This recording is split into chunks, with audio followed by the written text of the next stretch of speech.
الحق من ربك فلا تكن من الممترين.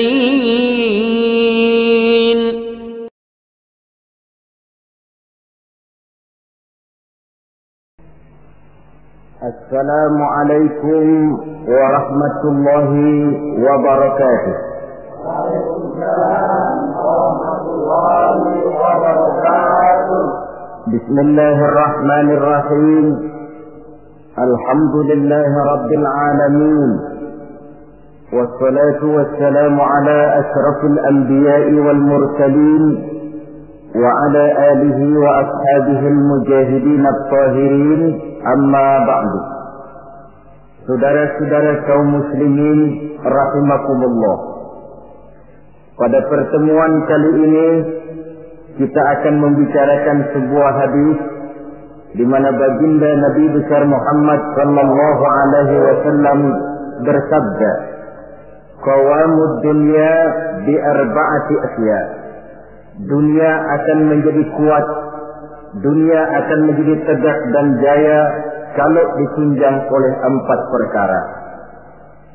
Jadi kalau desa yang kita diami ini ingin menjadi desa yang kuat, jikalau kota yang kita tinggali ini ingin menjadi kota yang kuat, bahkan jikalau negara yang kita cintai ini ingin menjadi negara yang kuat, maka di dalamnya harus ada 4 perkara, 4 pilar-pilar utama yang menunjang tegak dan jayanya suatu negara. Yang pertama, bi'ilmil ulama. Dunia akan menjadi tegak dan jaya kalau ditunjang oleh ilmunya para ulama. Diakui atau tidak, kita berhutang jasa kepada para ulama.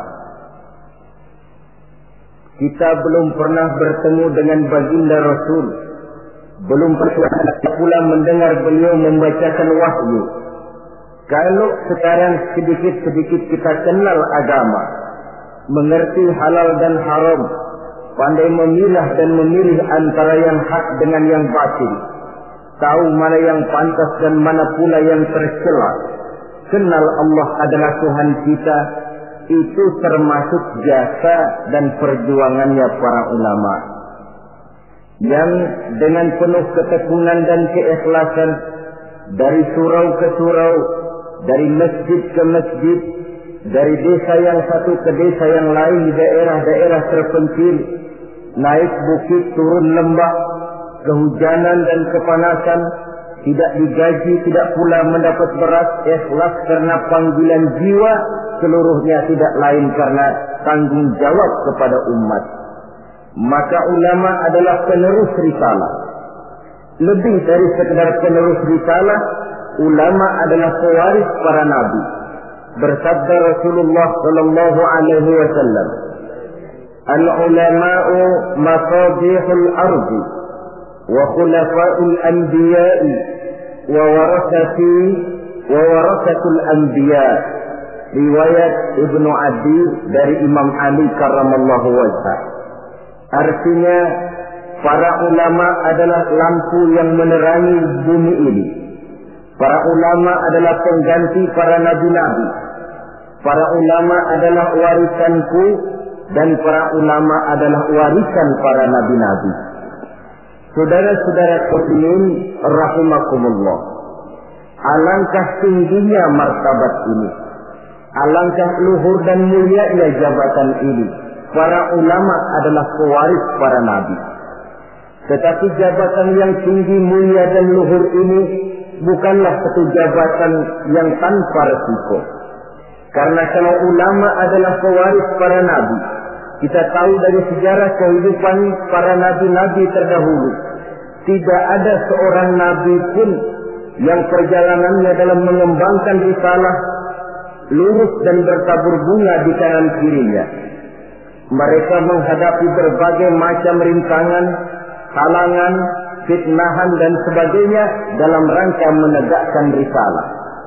Maka kalau ulama adalah pewaris para nabi-nabi, mereka juga harus berani dan bisa mewarisi sifat yang dipunyai oleh para nabi-nabi terdahulu dalam mengemban misi risalahnya.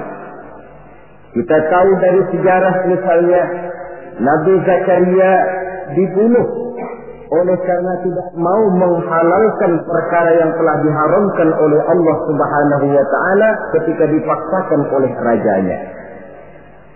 Nabi Ayub alaihi salam dikucilkan oleh umatnya karena dianggap mengidap penyakit menular. Nabi Yusuf alaihi salam 9 tahun mendekam di dalam penjara karena tidak mau mengikuti bujuk rayu istri seorang pejabat tinggi. Nabi Ibrahim alaihi salam dibakar di tengah kobaran api yang menggunung karena tegak melaksanakan tugas risalahnya. Dan masih banyak lagi kisah-kisah para nabi yang lain yang merupakan cerminan betapa berat tugas mengemban risalah ini. Kalau para ulama adalah ahli waris Nabi, mereka harus berani korban nyawa seperti halnya Nabi Zakaria. Mereka harus siap dikucilkan oleh umatnya seperti halnya Nabi Ayub. Mereka harus siap mendekam dalam penjara seperti Nabi Yusuf. Dan kalau perlu, mereka harus siap dibakar untuk tegaknya suatu risalah seperti halnya Nabi Allah Ibrahim alaihi salam.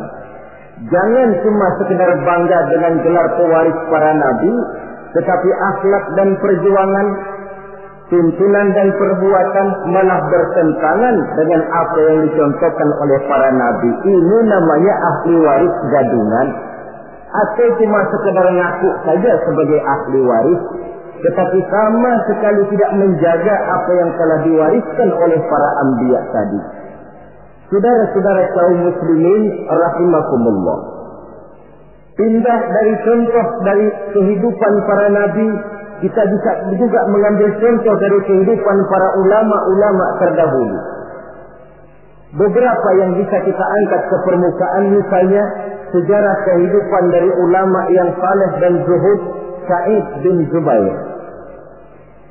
Ketika ia ditangkap oleh Hajjaj bin Yusuf yang menjadi gubernur di Irak ketika itu, Sa'id bin Zubair ini dituduh sebagai orang yang anti kepada dinasti Umayyah. Maka dia pun disidang oleh Raja Gubernur Hajjaj bin Yusuf ini. Sa'id bin Zubair sebagai ulama yang teguh pendirian ditanya oleh Hajjaj bin Yusuf, "Namamu siapa?" "Sa'id bin Zubair." "Tidak," kata Hajjaj, "namamu bukan Sa'id bin Zubair, tapi namamu Sa'id bin Qusair." Dibaliknya nama itu. Sa'id bin Zubair artinya si bahagia, anak si teguh. Kalau Sa'id bin Qusair artinya si sempit bin si pecah. Kata Hajjaj bin Yusuf, "Celaka benar orang tuamu yang telah memberikan nama seperti itu kepadamu." Yang menentukan celaka dan bahagia seseorang itu cuma Allah, kata Sa'id bin Zubair. "Diam kamu," kata Hajjaj bin Yusuf. "Nanti saya lemparkan kamu ke neraka." "Kalau memang kamu yang punya neraka, sudah sejak lama engkau saya jadikan Tuhan," kata Sa'id bin Zubair. "Menurut pendapatmu, Imam Ali di surga atau neraka?" kata Hajjaj bin Yusuf. "Cuma Allah yang menentukan seseorang di surga atau neraka," jawab Sa'id bin Zubair. "Menurut pendapatmu, khalifah yang 4 itu mana yang paling baik?" "Semuanya baik.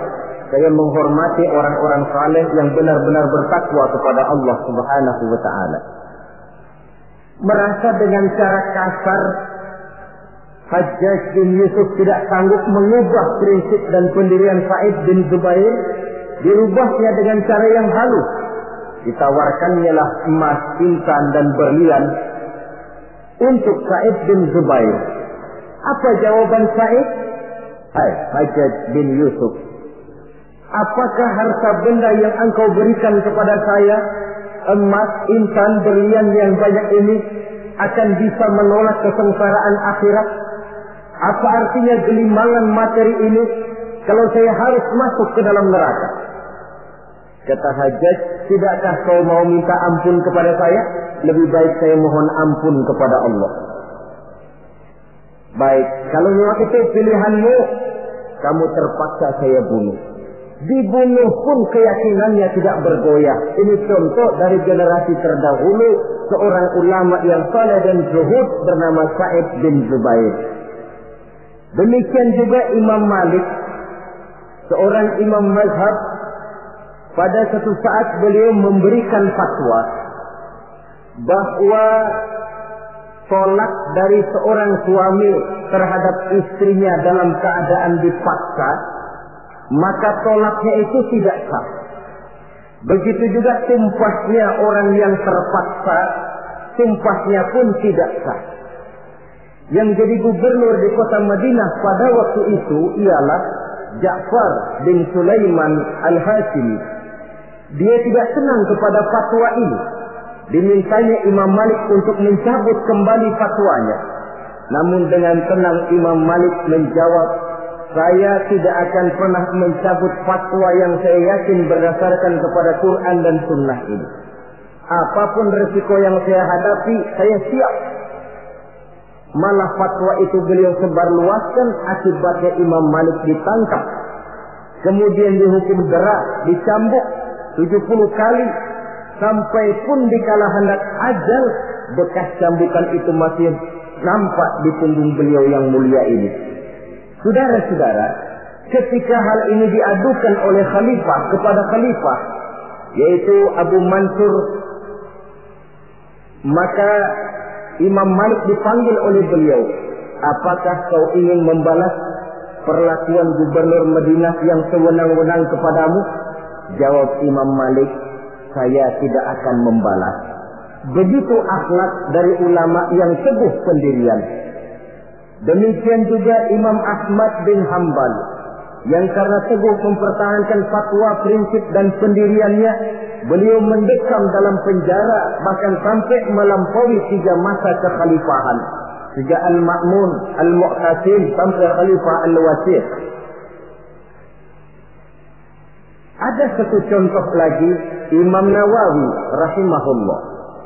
Beliau tinggal di negeri Syam yang diperintah oleh Raja Zahir Baibars. Satu saat negeri Syam ini dihantam oleh musim kemarau yang panjang. Rakyat kelaparan, binatang ternak kelaparan, ditambah lagi oleh ancaman dari orang-orang barbar yang sangat mengancam keamanan negara pada waktu itu. Maka satu hari khalifah atau pemimpin Zahir Baibars ini mengumpulkan para ulama untuk meminta persetujuan mereka. Maksud raja ingin mengambil dana dari seluruh rakyat negeri Syam untuk biaya perang mempertahankan negara dari kemungkinan serangan kaum barbar. Sebagian besar para ulama pada waktu itu tertunduk, hanya bisa menyetujui apa yang dikomandokan oleh rajanya ini. Lain dengan Imam Nawawi rahimahullah. Beliau dengan tenang menjawab, Tuan Raja, saya bukan tidak setuju untuk mengambil pajak biaya dari rakyat untuk membiayai perang. Tetapi saya melihat rakyat kita ini sekarang sedang susah dan sengsara. Musim kemarau panjang, binatang ternak mati, rakyat kita sudah cukup susah. Menurut pendapat saya, kata Imam Nawawi, lebih baik tuan-tuan sajalah yang mengeluarkan biaya. Tuan dulu adalah budak dan belum memerdekakan diri tuan. Tuan juga mempunyai budak-budak belian, mempunyai dayang-dayang yang mereka itu berpakaian mewah, bertasakan emas, intan, berlian. Daripada rakyat kecil yang kita peras, Tuan Raja, lebih baik anggota kerajaan saja yang sudah cukup menikmati kekayaan. Rakyat yang sudah kadung sengsara, jangan ditambah lagi kesengsaraannya. Raja tentu melotot. Kata raja, Tuan Imam, tidak pantas Tuan bicara macam itu di majlis ini. Kalau Tuan anggap saya tidak pantas bicara semacam itu, ketahuilah, lebih tidak pantas lagi saya ikut memberikan fatwa untuk memerah rakyat yang memang sudah miskin. Kalau begitu keluar saja kamu dari sini. Baik, keluar Imam Nawawi dari kota Damaskus, pulang kembali ke desa beliau, satu desa kecil bernama Nawa, sehingga beliau disebut Nawawi karena kelahiran kota Nawa itu. Setelah Imam Nawawi kembali ke kota Nawa ini, para ulama-ulama yang tadi kagum dengan pendirian imam yang teguh ini, mereka beramai-ramai datang menghadap raja. Tuan raja, sebaiknya Imam Nawawi jangan diusir. Sebaiknya minta beliau kembali tinggal ke Damaskus, di Damaskus, karena beliau tempat kami bertanya, beliau tempat kami mengadu, beliau pergi kami merasa kehilangan sekali. Raja yang memang marahnya sudah reda-reda, akhirnya membentuk satu panitia, memanggil kembali Imam Nawawi masuk ke kota Damaskus dengan segala kebesaran akan disambut. Apa jawab Imam Nawawi? Selama Raja Zahir Baibas masih tinggal di kota Damaskus, saya tidak akan pernah masuk ke kota Damaskus. Kalau dia sudah keluar dari sana, saya akan baru masuk ke kota Damaskus. Ini satu contoh dari ulama yang teguh memegang prinsip dan pendirian. Demikian juga halnya nasib yang menimpa Ibnu Taimiyah, yang mendekam dan meninggal dalam penjara. Nasib Abdul Qadir Audah, Sayyid Qutb, Hasan Al-Banna, ada yang meninggal dalam penjara, ada yang gugur di tiang gantungan, seluruhnya tidak lebih karena membela dan mempertahankan suatu prinsip, keyakinan dan pendirian. Inilah sikap mental dari yang namanya pewaris para anbiya. Jadi jangan cuma tergoda dengan suatu kebesaran tapi tidak mengerti apa makna kebesaran yang kita sandang itu. Saudara-saudara kaum muslimin rahimakumullah. Dengan demikian maka ulama memang ahli waris para nabi. Tetapi di antara para ahli waris ini ada yang teguh dan kuat menjaga warisan, ada yang tidak tahan godaan untuk menjaga warisan. Rasul wafat seolah-olah beliau berkata, "Hai para ulama, aku meninggalkan kamu semua. Aku tidak tinggalkan emas dan berlian. Aku tidak tinggalkan kebun dan pabrik. Aku tinggalkan Islam kepadamu. Engkau adalah ahli warisku. Jagalah Islam ini baik-baik."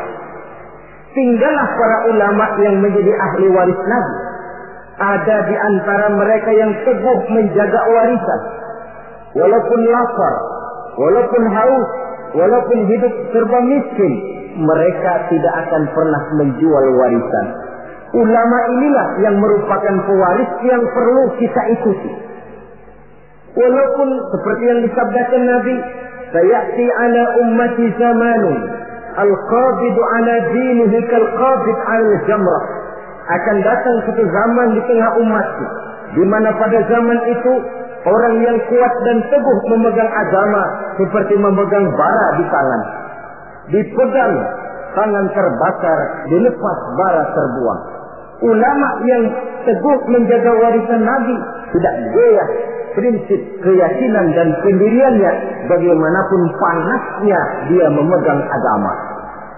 Sebaliknya di pihak lain ada juga para ulama yang setelah diwariskan Islam oleh Nabi ini, mereka tidak tahan penderitaan, mereka tidak tahan lapar, mereka tidak tahan haus.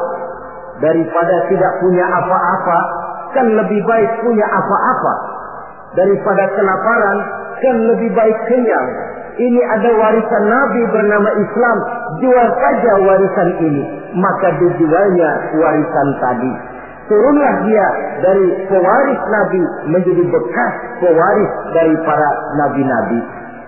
Saudara-saudara kaum muslimin, ini termasuk dalam hadis yang diriwayatkan oleh Imam Hakim dari Anas, bersabda Rasulullah sallallahu alaihi wasallam, "Wailun li ummati min ulama'i su'i yattakhiduna hadzal ilma tijaratan yadha min umara'i zamanihim rabhan li anfusihim la arbahallahu tijaratahum."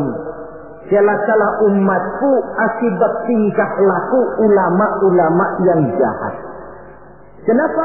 Karena ulama merupakan panutan.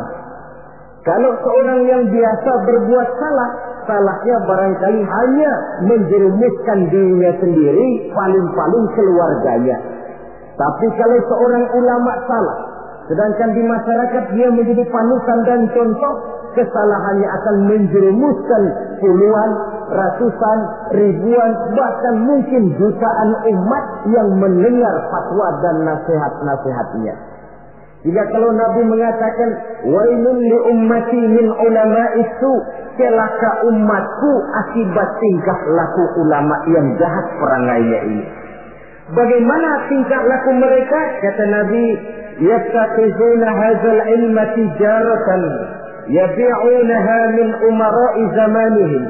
Mereka mengambil ilmu agama ini sebagai barang dagangan yang mereka jual kepada penguasa zaman mereka. Agama dijadikan semacam ajang bisnis. Hukum halal haram bisa diatur menurut selera penguasa. Yang penting si ulama mendapat keuntungan. Celakalah agama dan celakalah umat. Kalau ulama sudah menjadikan ilmu agama ini sebagai barang dagangan yang diperjualbelikan kepada penguasa di zaman mereka hidup. Dengan harapan apa? Rabahan li anfusihim, mengharap keuntungan bagi diri mereka sendiri. La arbahallahu tijaratahum. Nabi menjanjikan Allah sama sekali tidak akan menguntungkan perniagaan mereka itu. Saudara-saudara kaum muslimin rahimakumullah. Kadang-kadang waktu belum dapat apa-apa suaranya nyaring. Ustaz, ini hukumnya apa? Waktu belum dapat apa-apa, tapi sedikit dapat duit mulai ditelok suaranya. Yang tadinya bilang nyata-nyata haram, sekarang halal.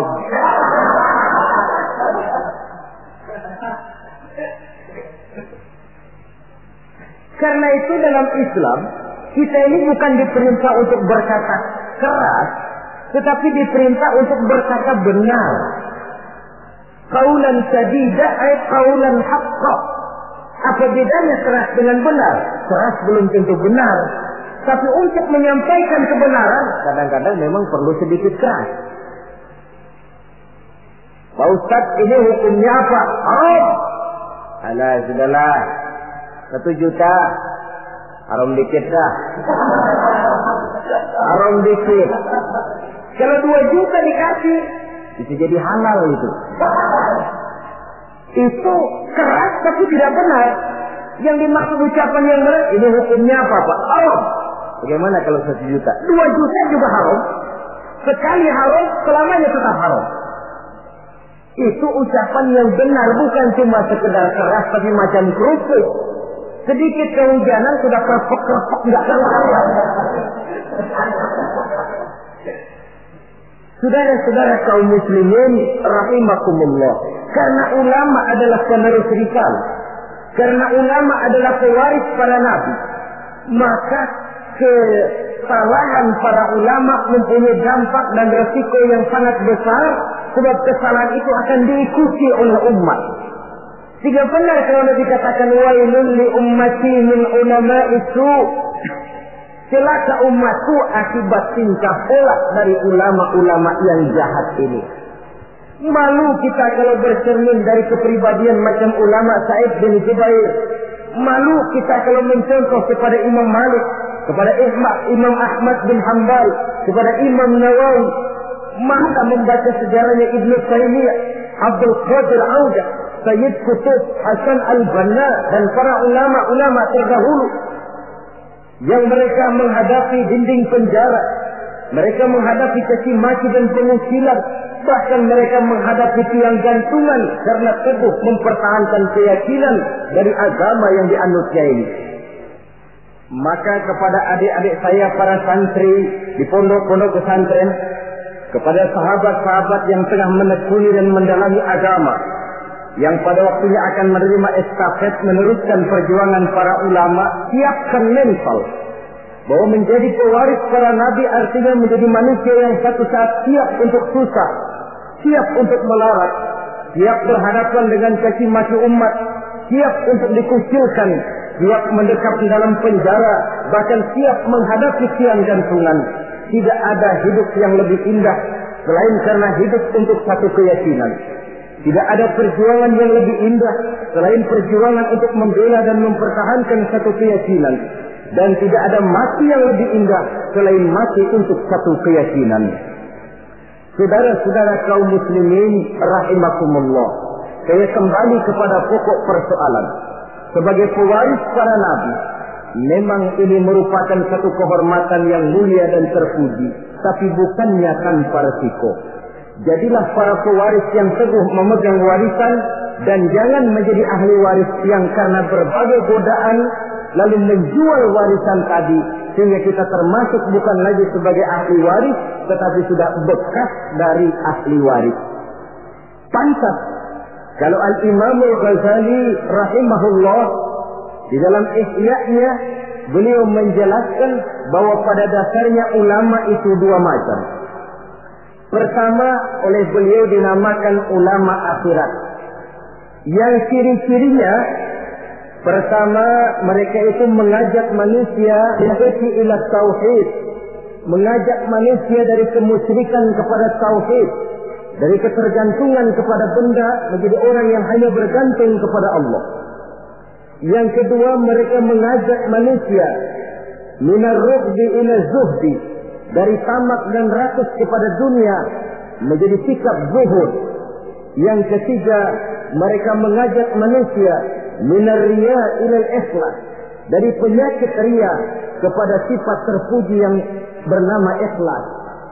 Yang keempat, mereka mengajak manusia minal adawah ila nasihat, dari sikap permusuhan kepada sikap saling nasihat menasihati. Adapun yang kedua, yang oleh beliau dinamakan ulama dunia, dan dalam bahasa populernya dinamakan ulama usu atau ulama-ulama yang jahat, termasuk cirinya di antara mereka ulama yang suka memberikan fatwa yang sesat, atau kalau tidak sesat tapi membuat bingung umat. Hukum yang sudah jelas dibikin remeng-remeng, samar-samar sehingga umat lalu menjadi kebingungan. Atau ulama yang suka menyebarkan fitnah, jual muka, jilat sana, jilat sini untuk mendapatkan kedudukan. Kemudian juga termasuk penjilat dan bermoral rendah, selalu kasak kusuk mengejar kedudukan, kalau perlu menggunting dalam lipatan, menjegal kawan seiring, tidak jadi soal asal dia bisa naik ke atas. Karena itu, sungguh pun kita diperintahkan untuk mengikuti ulama. Marilah mengikuti ulama yang benar-benar teguh menjaga dan memelihara warisan dari para nabi ini. Dengan begitu, maka kita sudah berpegang kepada pesan Allah Subhanahu wa taala dalam Al-Qur'an, "Fa in tanaza'tum fi shay'in farudduhu ila Allah wa rasulih." Apabila kamu berbeda pendapat tentang suatu hal, kembalikan kepada Allah dan Rasulnya. Artinya, kembalikan kepada Quran dan Sunnah. Maksudnya, kembalikan kepada orang yang mengerti tentang Quran dan Sunnah, yaitu para ulama. Dalam bentuk yang lebih tegas Allah katakan, "Fas'alu ahla dzikri in kuntum la ta'lamun." Apabila kamu memang tidak mengetahui, maka bertanyalah kepada mereka yang tahu. Termasuk dalam masalah-masalah agama, ulama lah tempat kita bertanya.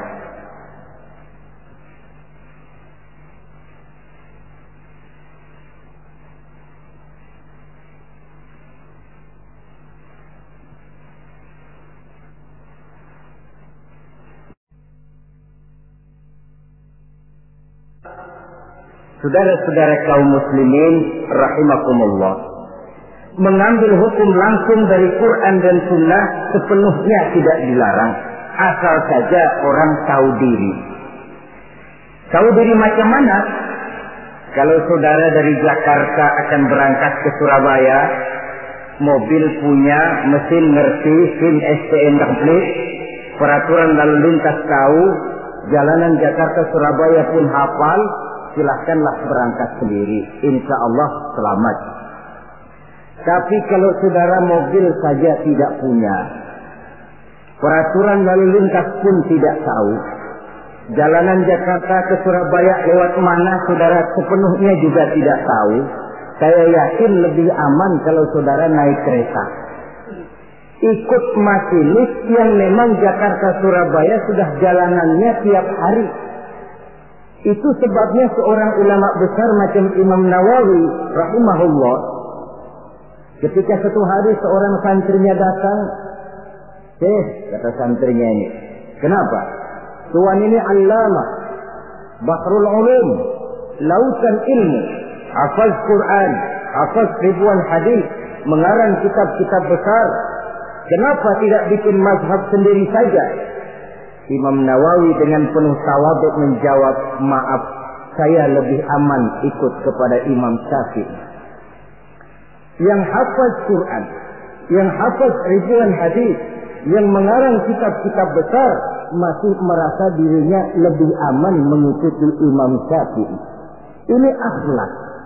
Saya khawatir kalau saudara tidak tahu jalanan Jakarta-Surabaya, lalu berangkat sendiri, kemungkinan sesatnya 80%. Mau berangkat ke Surabaya, tahu-tahu jebulnya bisa di Gunung Kidul.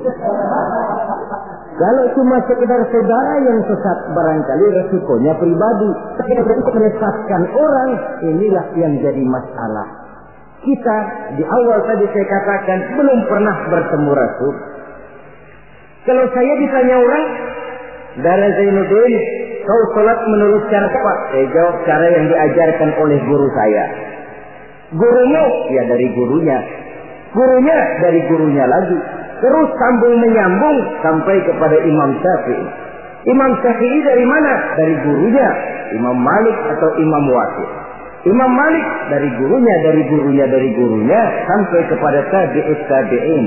Tabi'ut tabi'in tentu dari tabi'in. Tabi'in tentu dari sahabat. Sahabat dari Nabi. Nabi dari Jibril. Jibril dari Allah Subhanahu wa ta'ala. Sengkolnya sih tetap di sana. Cuma sambung menyambung secara mutawatir sampai kepada kita sekarang ini. Ayat Quran elastis.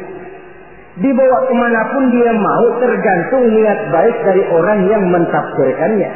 Kalau dia ditafsirkan oleh orang yang tidak memenuhi persyaratan untuk menafsirkannya, bukan mustahil terjadi manipulasi ayat untuk kepentingan pribadi. Inilah yang tidak diinginkan dan inilah yang dikhawatirkan. Oleh karenanya, ulama merupakan ahli waris dari para nabi dan kita menjadi ulama yang benar-benar teguh menjaga dan memegang warisan tadi. Tetapi kalau warisannya sudah tidak ada lagi, maka tidak usah mengikuti yang semacam itu. Ini pernah disabdakan oleh Rasulullah Sallallahu Alaihi Wasallam dalam hadis yang diriwayatkan oleh Imam Baihaqi. Beliau bersabda, "Yusifu an ya'tiya 'ala an-nasi zamanun la yabqa min al-Islam illa ismuh, wa la yabqa min al-Qur'an illa rasmuh. Masajiduhum 'amiratun wa hiya kharabun min al-huda. Ulama'uhum sarrun man tahta adimi as-sama' min 'indihim takhrujul fitan wa fihim ta'udu." Pada satu saat kata Nabi akan datang di tengah masyarakat manusia, di mana pada zaman itu la yabqa minal Islam illa ismuh. Akan datang satu masa di mana pada masa itu Islam ada tapi cuma sekedar tinggal namanya saja. Islam ada tapi cuma tinggal nama saja. Bahasa Jermannya nama doang. Tapi ajaran Islam tidak pernah nyata dalam kehidupan sehari-hari. Nama Islam, perbuatan tidak Islam lagi. Kadang-kadang namanya Muhammad Mukmin, perbuatannya nyolong ayam. Islam ada tapi cuma sekedar tinggal nama saja. Wala yabqa minal Qur'an illa rasmuh. Quran pun ada tapi cuma sekedar tulisannya saja. Ada Quran tapi cuma tulisan. Paling banter di musabaqah kan. Ya masih lumayan lah. Tapi kan yang lebih penting sebenarnya adalah bagaimana mengusahakan musabaqah pengamalan ajaran Quran. Masajiduhum 'amiratun. Masjidnya megah, masjidnya mentereng, masjidnya mewah. Wa hiya qarabun minal huda, tapi kosong dari hidayah. Masjid tidak lebih seperti museum. Besar, anggun, tapi sepi.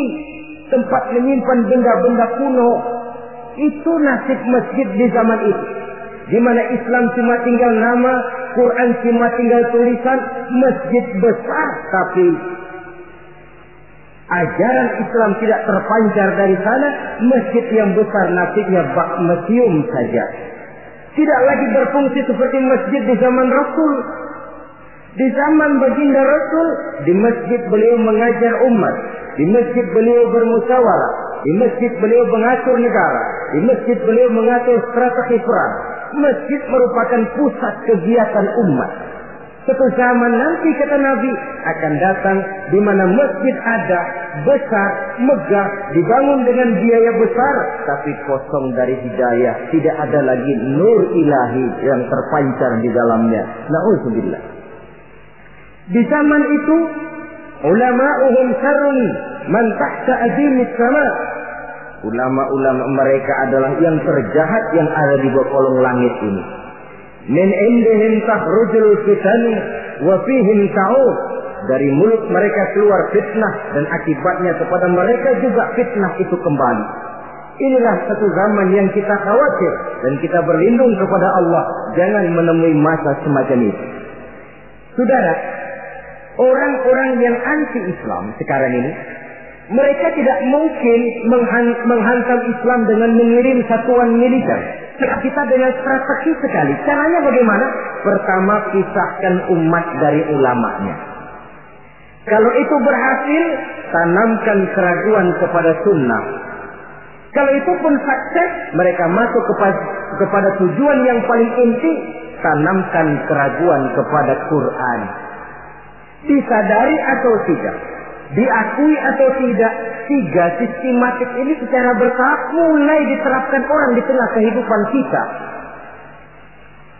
Mau hancurkan Islam, pertama, pisahkan umat dari ulama. Kalau umat sudah berpisah dari ulama, sama saja istilah yang banyak disampaikan orang, macan sudah dipisah dari hutan. Padahal ulama dengan umat persis hutan dengan macan. Macan tidak bisa pisah dengan hutan, hutan pun tidak bisa ditinggalkan macan. Kenapa? Saudara lihat saja. Kalau hutan sudah ditinggalkan oleh macan, maka biasanya hutan yang tidak ada macannya tidak jadi hutan yang serem. Disembarangi orang. Datang petani nebang pohon seenaknya. Kenapa kok berani? Hutannya nggak ada macannya. Datang kambing buang najis seenaknya. Kok berani? Hutannya nggak ada macannya. Datang badak nyeruduk seenaknya. Kok berani? Hutan tidak ada macannya. Maka satu desa, satu kampung, satu kota, kalau tidak ada ulamanya, biasanya disembarangi orang. Apa saja mudah masuk ke desa, ke kota, ke kampung yang tidak ada ulama dan tidak ada pengajian di sana. Datang ingkar sunnah masuk. Datang Islam jamaah masuk. Datang Islam sejati masuk. Datang pikiran yang merusak Islam pun masuk. Kenapa? Hutan tidak ada macannya, disembarangi orang. Sebaliknya pun, macan juga kalau sudah tidak tinggal di dalam hutan, biasanya akan jadi tontonan. Macan yang tidak tinggal di hutan, hilang seremnya. Orang nggak takut. Coba lihat di kebun binatang atau di taman safari. Itulah nasib macan yang sudah keluar dari hutan. Jadi tontonan orang. Bahkan anak kecil berani lihat dari dekat, nunjuk lagi. Macan lucu ya. Lucu katanya. Ya Allah. Jadi macan kalau sudah meninggalkan hutan, macan lucu. Ini ulama kiai kalau sudah meninggalkan jamaahnya, meninggalkan pesantren, meninggalkan masjid, meninggalkan umat, kiai lucu. Maka macan harus jaga hutan. Tapi hutan pun harus tahu apa kebutuhan macan. Jangan cuma macan saja disuruh jaga hutan, tapi hutannya pelit, tidak mau memberi makan kepada macan, loyo macannya. Kita cuma mengharap ulama berjuang habis-habisan. Tapi kita sebagai umat ini kadang-kadang cuma memerlukan ulama di waktu dia sehat. Sakitnya kita tidak mau tahu. Kita memerlukan ulama dikala dia segar, penderitaannya kita tutup mata. Bahkan lebih celaka, maaf loh ya, kita lebih menghargai burung beo daripada kiai. Contoh kecil, burung beo bisa ngomong dikit saja. Assalamualaikum, Assalamualaikum, 1 juta dibeli orang. Betul kan? Ngomong pun tidak pakai dikit. Assalamualaikum, Assalamualaikum, 1 juta dibayar. Kalau kiai yang ngomong Assalamualaikumnya pakai, bahasa Arabnya pakai, baca kitab sehalaman. Allahu Akbar. Kita yang harus menjaga ulama. Jangan ulama dianggap seperti gerakan kayu. Kalau mau dipakai nggak ketemu, sedapur dicariin, ngomel. Gila ini gerakan kemana sih? Tapi sudah ketemu gerakan, dipakai, nyala rokoknya, gerakan dilempar begitu saja. Harus kayak gerakan gas dong. Habis pakai simpen yang rapi, bensinnya gasnya habis diisiin. Kita yang berkewajiban menjaga ulama. Ulama tidak minta dihargai, kewajiban kita menghargai ulama. Ulama tidak minta dihormati, tugas kita menghormati ulama. Saudara-saudara kaum muslimin rahimakumullah. Jadi tahap pertama, pisahkan umat dari ulama. Kalau ini berhasil, mereka masuk kepada ronde yang kedua, tanamkan keraguan kepada sunnah. Sebenarnya bukan cuma ulama yang manusia, Nabi juga manusia. Sebagai manusia kan beliau bisa saja salah, dan ternyata hadis banyak yang palsu. Yang otentik cuma Quran, selebihnya adalah sejarah.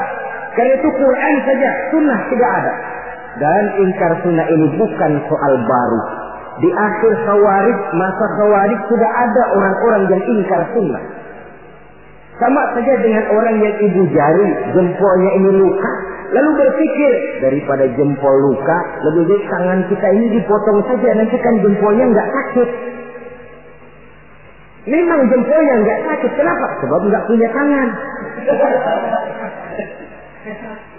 Kalau toh hadis memang ada yang palsu, kenapa tidak yang palsu itu saja yang disingkirkan?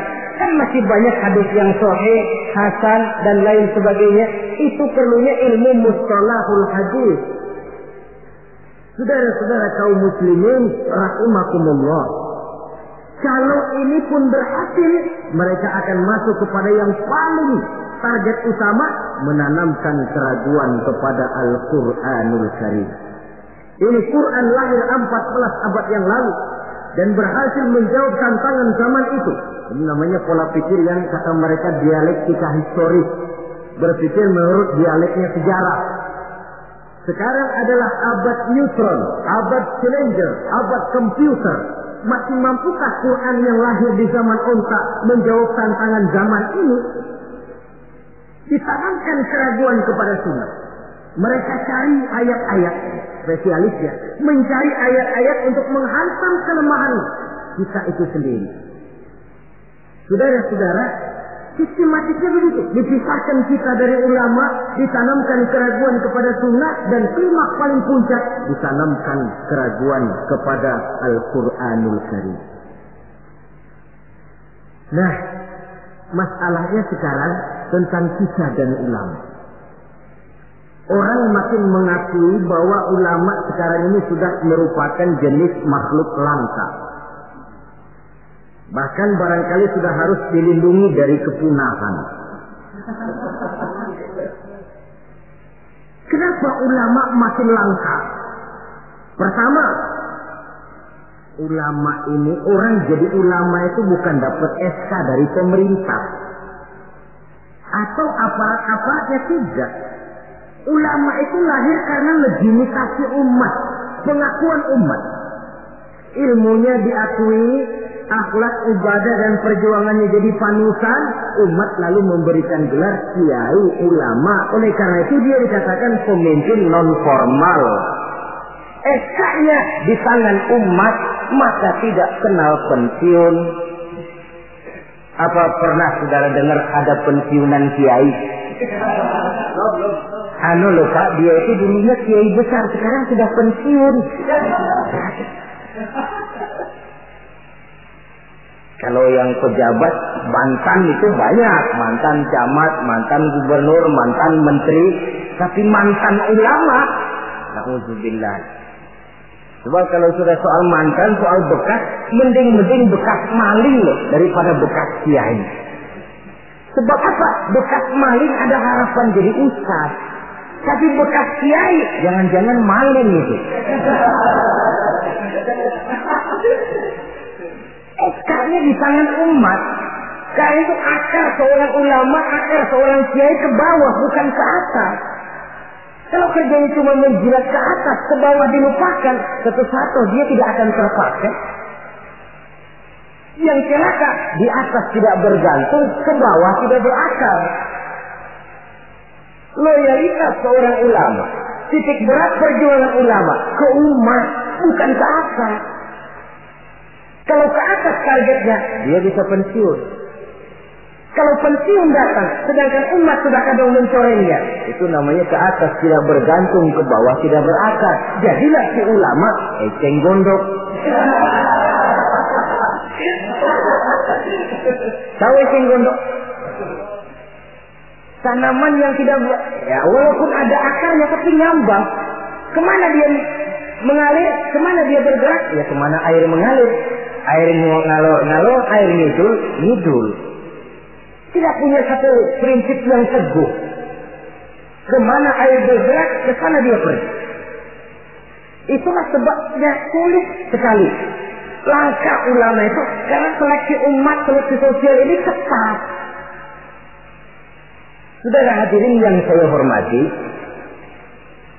jadi penyebab kelangkaan yang pertama karena ulama itu melalui seleksi sosial. Legitimasinya di tangan umat, SK-nya umat. Maka ulama saya katakan tadi tidak pernah kenal pensiun dan tidak terikat PGPN, peraturan gaji pegawai negeri. Ulama itu terikat oleh PGPT, peraturan gaji pegawai Tuhan. Jam kantornya 24 jam. Kapan umat perlukan, dia mesti berangkat. Di sisi lain, ulama memang seperti benda keramik. Makin tua, makin antik, makin dikejar orang, makin mahal harganya. Tuh, barang-barang keramik peninggalan dinasti Ming. Itu kan ratusan tahun yang lalu.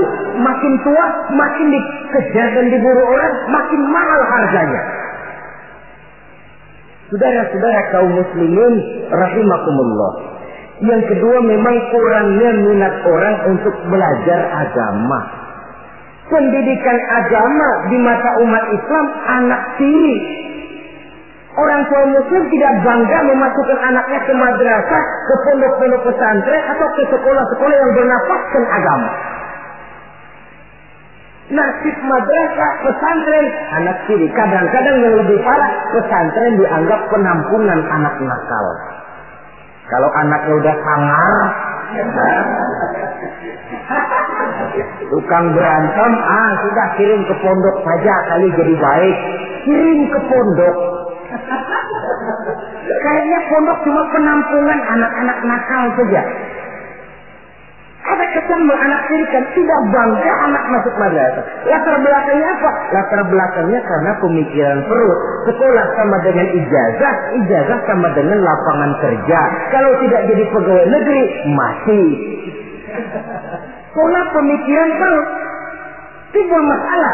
Kalau anak masuk pesantren apa nanti bisa masuk kerja di Pertamina? Apa kalau masuk sanawiyah nanti bisa diterima di Departemen Keuangan? Pola pemikiran perut. Kadang-kadang orang tua muslim itu masukkan anak ke madrasah biasanya alternatif terakhir. Kalau sekolah umum di sana sudah tidak terima, sekolah sana penuh, sekolah sini tutup, baru ke madrasah. Itu pun nggak bangga. Ditanya temannya, anaknya sekolah di mana Pak? anak saya mah daripada nggak sekolah. Coba lihat, daripada nggak sekolah katanya. Habis dimasukin kemana? Saya masukin ke Madurasa.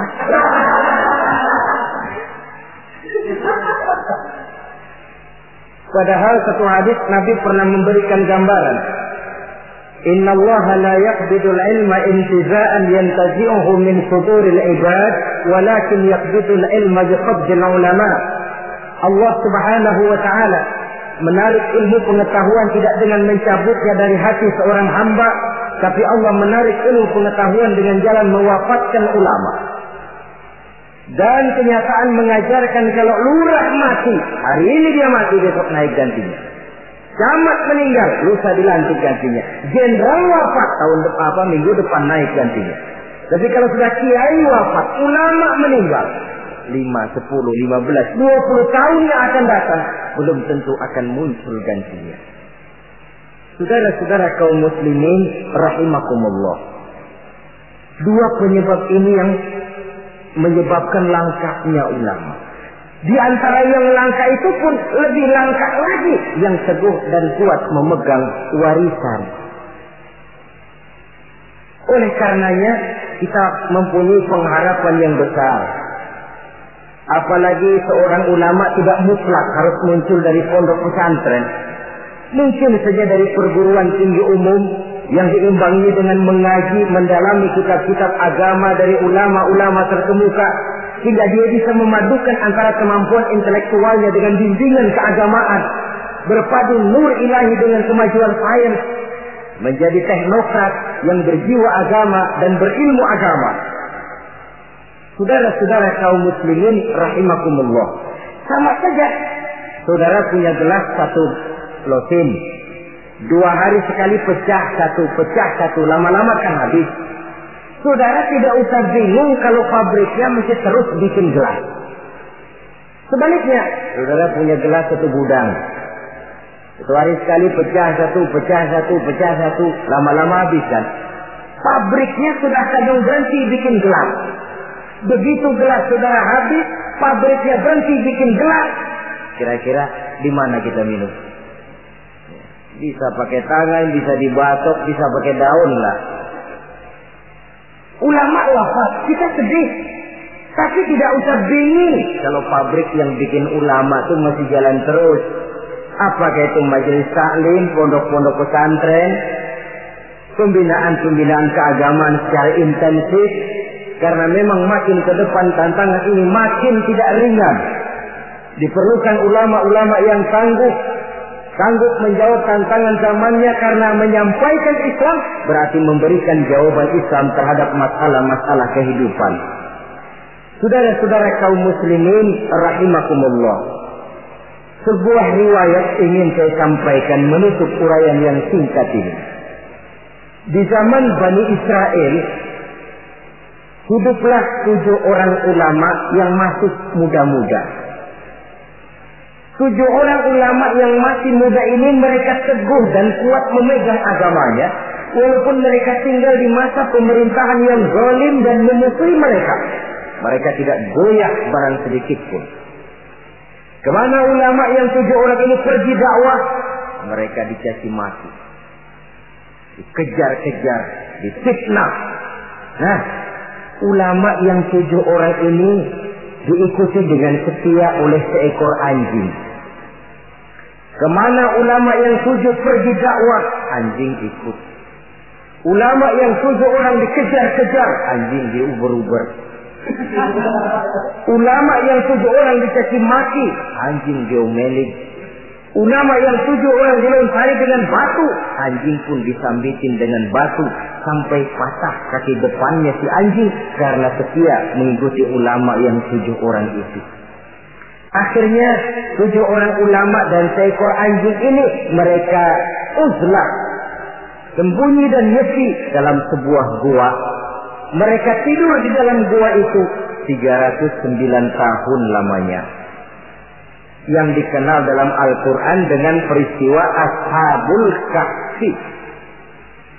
Ringkas cerita, nanti di akhirat dikala setiap orang sibuk dengan urusannya masing-masing, sehingga sangat boleh jadi saudara tidak sempat memikirkan saudaranya, istri tidak sempat memikirkan suaminya, bapak tidak sempat memikirkan anaknya. Tiap orang sibuk dengan urusan masing-masing. Dalam suasana sibuk macam itu, tiba-tiba terdengar pengumuman dari bawah aras. Pengumumannya kalau bahasa kita begini. Pengumuman ditujukan kepada penduduk padang mahsyar, sebentar lagi 7 orang ulama akan masuk surga.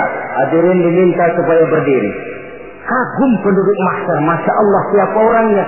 Kita dihisap saja belum, ini sudah diperintahkan masuk surga tanpa dihisap. Diri mereka mau lihat.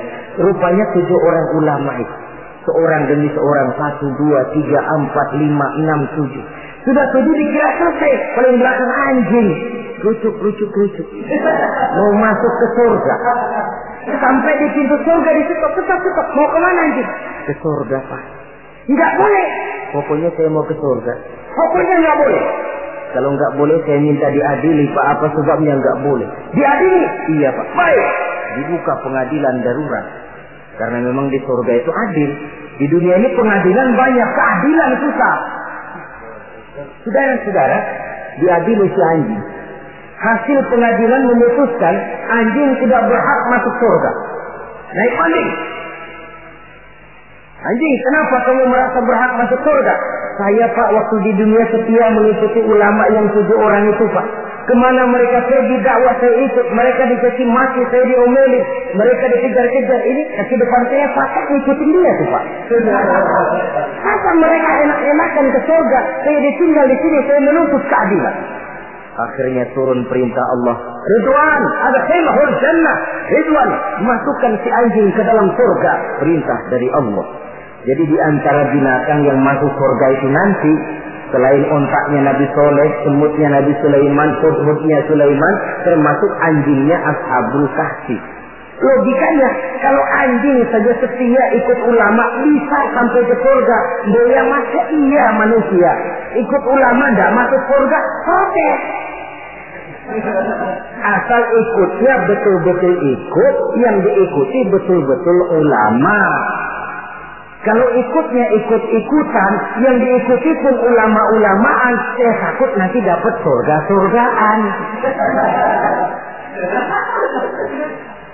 Saudara-saudara kaum muslimin rahimakumullah, itulah sebabnya di tengah keawaman kita ini yang pengetahuan yang serba terbatas, kita perlu mengikuti ulama yang benar-benar pewaris para anbiya. Inilah saja, insya Allah pada pertemuan berikutnya akan kita bicarakan pilar yang kedua. Terima kasih atas perhatian, mohon maaf atas segala kekurangan. Wassalamualaikum warahmatullahi wabarakatuh. Waalaikumsalam warahmatullahi wabarakatuh.